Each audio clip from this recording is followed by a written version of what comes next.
Hi everyone, welcome to this paper, Apparitional Blackness, Northamptonshire Ghost Stories as Historical Record. This was presented as part of a workshop with History Lab within the UK on the historian and the archive. And it's based on my wider investigation into Caribbean Northamptonshire, 1940 to 1990, and you can find other videos on this channel related to that as well. Creative writing allows me to collect fragments of histories, some lost to the memories of many now dead. It spotlights a past of constant repair in the peripheries of what we call the urban. Art is the adhesive working in ways history is not designed to, as those cracks help to tell a restorative black past in the non-city and the non-urban Britain, so the provincial areas, the countryside, the towns, and so on. So let's begin with my project's abstract. Written published works about post-war Caribbean communities have a large centred on major cities, including London, Birmingham, and Bristol. My research centres on my home county, Northamptonshire, in the East Midlands. To the centre, popular focuses on major cities through a production of a new work of creative non-fiction based on oral history testimonies. Though many Caribbean people moved to British cities from the 50s onwards, these are not the only places that have a post-war story. Northamptonshire was one such site of Caribbean settlement from as early as 1948, including the first generation of children that followed. Although black faces can be seen in UK media and publishing, it's still overwhelmingly a very city-dominated experience, preoccupied with areas like London. For me, growing up in Northampton and schooled in local villages and working in regional Britain, I have little relationship with places like London, Birmingham, or Manchester. That experience has never been my experience. So my PhD is a black, historically informed, creative writing non-fiction thesis because we in the towns and the countryside in large are not the centre of academic studies about black history and appear beyond the interest of mainstream popular filmmakers.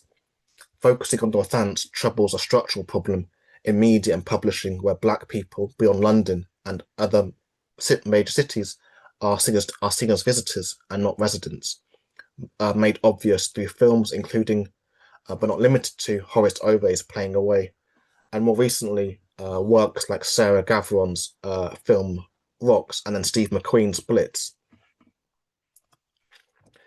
Literary scholar Saidiya Hartman uses the term critical fabulation to describe how the arts can give a fuller picture to experiences of enslaved people in the absence of records that centered them. And she's talking about a US experience here, erased by official recorders. Hartman's methods are transferable to black British history in spaces that don't have substantial black archive sources, like the non-city.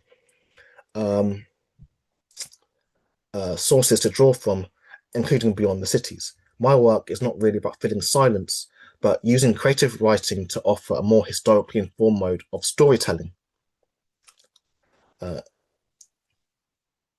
Storytelling resisting city preoccupations. While the archives like the Black Cultural Archives in Brixton in London have done a lot of work as countercultural spaces, these spaces were only useful for me in what they lacked, as contrasts. My focus on Northamptonshire specifically meant my sources were closer to home. My interaction with archives might be split four ways: humans as living libraries, local authority, news archives, those owned by the council. So those archives through things like microfilm, so microfiche machines, council meeting notes, and so on, and Northamptonshire archives, also owned by the local authority, and social media as a digital archive, so online Facebook groups and so on. At the start, I planned to only do 40 interviews, but I ended up with a massive 135, over 100 hours of data, and that's because I saw that I had a community obligation beyond the PhD of documenting where I live. People were also dying early, having not told their stories even to their own children.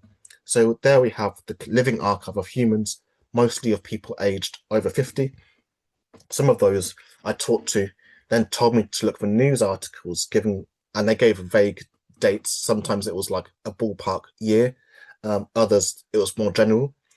And fake dates which also had not been catalogued properly as well by the local libraries. These news clips were held on microfilm at public libraries in Northampton, Wellingborough, and Kettering in Northamptonshire. Due to not having been indexed by the libraries, so often it was about scrolling every individual clip for hours until I found something. It was needles and haystacks and finding Black Caribbean stories in seas of white faces. There had been earlier Black History projects, including by Northamptonshire Black History Association, who had interviewed elders in the early 2000s. Those interviews can be found at Northamptonshire Archives in Wootton. But what I found was lots of these earlier discussions also not indexed. Not all of them were indexed properly, and the recordings were also on mini discs, which is now out of date. So although oral history interviews had been transcribed, their voices, cadences, pauses, and what have you, of those long dead, are lost. Likewise, these social media groups centered around Northamptonshire history are white-led groups, where the onus is on white people, or the white history of Northamptonshire.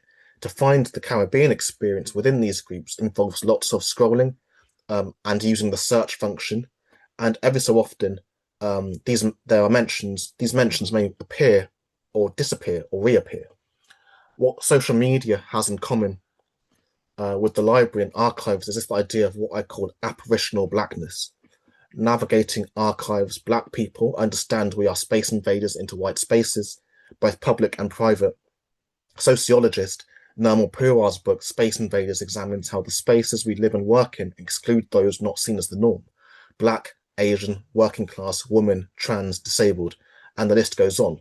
For me, autistic while Black, I'm awake to those differences where in the most spaces I'm treated as an object to be moved out of the way, which on occasions is how I felt in archives, not by the staff really, but really other customers who looked at me like, what's he doing here? People who feel entitled to spaces, public and private, will often not see the absence of those who are excluded until they are told. White people in archives often felt like Doctor Who's weeping angels. For the non-Whovians, they're a major villain in the series, and they're basically alien statues who are still while you're looking at them, and then you blink, then they move and they get you. So thus, considering Purwar's idea of space invaders, I'm in archives watching white people watching me like a Western. So apparitional blackness is a term I use to talk about my own experience in white spaces. Nirmal Purwar uses the term space invaders, but I also came to this term following the work of many Black women in particular have done on invisibility and hypervisibility in these settings, white spaces. My experience of doing this research on the non-urban and the non-city also means that I also feel ghostly in majority Black history spaces, because I focus on the rural and the town, not the city, not the urban. So I'm twice a ghost, an apparition. In many ways, my experience in archives, academia, and just life itself is within a sight of a British haunting. Jack Derrida uses the term hauntology in his 1993 book, Spectres of Marx, to talk about how time does not move tidily. My experience in British archives is to be ghost-like, both there and not there. Apparitional Black Britain, too town or too rural for Black history spaces, and too complicated for white popular mainstream that cannot imagine a Black history beyond the urban inner city experience. This has taken me towards a Black British hauntology as a way of studying Black lives in the colonial afterlife of empire, wherever they may exist, from the urban to the rural. Beyond physical and online archives, my 135 storytellers are the archive, 108 of them of Caribbean descent, with 5 having died before seeing this work completed. They are between the human and the non-human world, passing their stories on to me. 5 have died, and so this idea of archive and what it is a transience of elders being there and not there, because tomorrow isn't promised. Apparitional blackness is like the in-between experience. And this really comes back to exhibitions and that conveyor belt process in which stories are shown maybe a couple of months at a time. So Black history exhibitions outside of the city, outside of London, often impermanent. So now with all that, we are a close-up of a haunting, where for me to study the Caribbean story of where I live, I can't wait for the big organizations to wake up and see that we matter. Those of us in small towns, the sticks, and on the coast, and so on, have to do it for ourselves. London doesn't see us, or sometimes you might see us as a footnote in a history book, or a chapter, or as a connection to a wider point. But we are very, very the focus or the center in the books of big Black history publications. Here, I think of Back to the Future and the fading photo when lead character Marty McFly makes a ripple in time. This metaphor of there and not there offers a visual aid of what it's like to do investigative work about Black lives beyond the urban. So my feelings here are like basically a ghost methodology for studying Blackness at the margins of the urban, and even London Black history is marginal as well. So we're here in the countryside and the town. We're a margin to the margin. The Black presence in local archives is a haunted hologram as apparition.